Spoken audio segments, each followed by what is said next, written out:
Hello बच्चों, तो चलिए इस प्रश्न को पढ़ते हैं। माना एफ एक्स एक फलन इस प्रकार है कि एफ जीरो बराबर एफ डैश जीरो बराबर zero, F double dash x बराबर सेक की घात 4x प्लस 4, तब फलन होगा।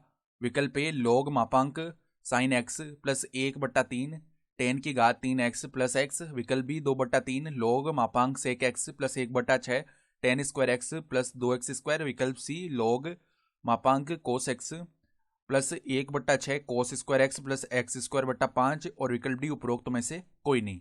तो यहाँ पे देखो हमें सही विकल्प का चयन करना है सवाल में। ठीक है, तो प्रश्न में आगे बढ़ने से पहले इस प्रश्न से संबंधित जो मुख्य उदाहरण है उसकी हम चर्चा कर लेते हैं। तो देखो मुख्य उदाहरण क्या हो जाएगी। हम यहाँ पर देखो समाकलन से संबंधित एक सूत्र जानते हैं कि टेन एक्स का जो समाकलन है ना, एक्स के सापेक्ष क्या होता है, लॉग मापांक में सेक एक्स प्लस में समाकलन का चर सी आता है। तो अब देखो सवाल में हमें बताया हुआ है कि सबसे पहले क्या बताया हुआ है कि एफ जीरो का जो मान है ना और एफ डैश जीरो, इन दोनों के मान हमें दिए हुए हैं जीरो के बराबर। साथ ही साथ एफ डबल डैश एक्स, इसका जो मान है ना वो किसके बराबर है, सेक की घात 4x प्लस में 4 के बराबर है। तो अगर हम यहाँ से दोनों तरफ समाकलन करें तो एफ डैश एक्स बनेगा इस तरफ, और यहाँ पे समाकलन हो जाएगा सेक की घात 4x, ठीक है, प्लस में 4, इसका x के सापेक्ष समाकलन करना है। तो ये समाकलन करने के लिए देखो क्या कर सकते हैं हम, इसको सेक स्क्वायर एक्स गुणा में सेक स्क्वायर एक्स लिख सकते हैं। अब जो एक सेक स्क्वायर एक्स है उसको हम एक प्लस में टेन स्क्वायर एक्स भी तो लिख सकते हैं, ठीक है, और प्लस में है 4। इस पूरे पद का हो रहा है अभी समाकलन। तो अब देखो अंदर गुणा करते हैं पदों को, तो सेक स्क्वायर एक्स प्लस में आ जाएगा टेन स्क्वायर एक्स गुणा में सेक स्क्वायर एक्स प्लस में है 4। इसका हमें समाकलन करना है एक्स के सापेक्ष। तो अब देखो अलग अलग समाकलन करते हैं। सेक स्क्वायर एक्स का समाकलन होता है 10x। फिर देखो यहाँ पे दूसरे पद यानी कि tan square x sec square x, इसका समाकलन करेंगे तो 10x को अगर t बोलेंगे ना तो सेक स्क्वायर एक्स dt में चला जाएगा पूरा पद, ठीक है। तो यहाँ पे क्या होगा, टी स्क्वायर की तरह समाकलन होगा जहाँ पे t का मान 10x हो जाएगा, तो वो क्या होगा, t² बटा 2 होता है ना। तो यहाँ पे टेन स्क्वायर एक्स, नहीं यहाँ पे देखो मतलब t² बना यानी 10x को t बोला हमने, ठीक है, तो सेक स्क्वायर एक्स dx ये पूरा dt में चला गया। तो यहाँ पे t² लिखा हुआ, इसका समाकलन करेंगे तो t की घात 3/3 आता है, तो 10 की घात 3x बट्टा में 3 ये आएगा पद, ठीक है। और देखो प्लस में 4 का समाकलन x के सापेक्ष 4x प्लस में c आ जाएगा, ठीक है। तो अब देखो हम यहाँ पे x बराबर 0 रखते हैं, तो हमें एफ जीरो का जो मान है ना वो सवाल में दिया हुआ है। एफ जीरो नहीं, देखो एफ डैश जीरो बनेगा ना, तो एफ डैश जीरो इसका मान हमें कितना दिया हुआ है, जीरो ही दिया हुआ है। तो यहाँ पर तो जीरो बन गया। बराबर में देखो यहाँ पर एक्स बराबर जीरो रख लेते हैं, तो टेन जीरो का मान जीरो, प्लस में यहाँ भी जीरो आएगा। फिर देखो हमारे पास क्या है, 4x है, तो प्लस में जीरो बनेगा और प्लस में सी, तो यहाँ से इस सी का मान क्या आ गया, जीरो आ गया, ठीक है। तो हमारे एफ डैश एक्स का मान हम निकाल चुके हैं, कितना आ चुका है देखो, एफ डैश एक्स का मान आया है हमारा 10x प्लस में देखो 10x प्लस में 10 की घात 3x/3 और प्लस में आया है 4x, सी का मान तो जीरो हो गया।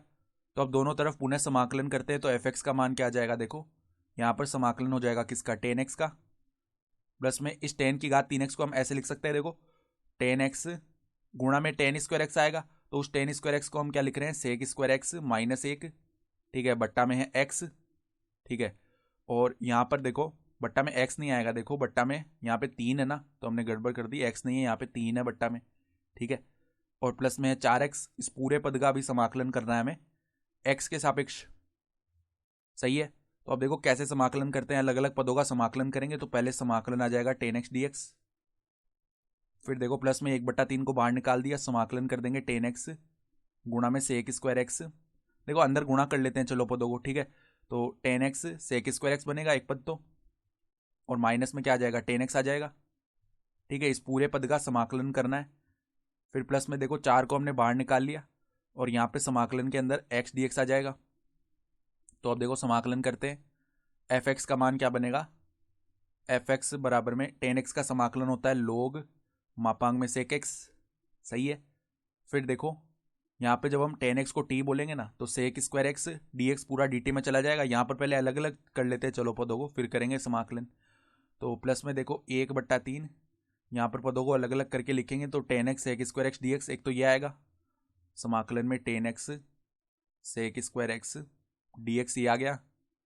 फिर देखो हमारे पास में माइनस में 1/3 समाकलन माइनस में देखो 1/3 आएगा, फिर समाकलन के अंदर 10x dx ये आएगा, सही है। फिर देखो प्लस में 4x dx प्लस में 4 समाकलन में x dx आएगा। यहाँ पे कोई अचर k1 मान लेते हैं क्योंकि हमने शुरू में समाकलन कर दिया है, ठीक है। तो अब देखो 10x को जब हम t बोलेंगे तो sec² x dx ये पूरा पर dt में चला जाएगा। तो अब देखना log मापांक में आएगा sec x, फिर यहाँ पर 1/3, यहाँ पर देखो t dt इस प्रकार से पद लिखा हुआ है, इसका समाकलन t²/2 आता है तो tan² x बट्टा में 2 आ जाएगा, ठीक है। फिर माइनस में 1/3, यहाँ पे tan x का समाकलन log मापांक में sec x आएगा, प्लस में देखो 4, यहाँ पे x²/2 आ जाएगा समाकलन, और प्लस में कोई नया अचर k मान लेते हैं। तो यहाँ पे 4 देखो 2 से कितनी बार विभाजित हो जाएगा, 2 बार, सही बात है, ठीक है।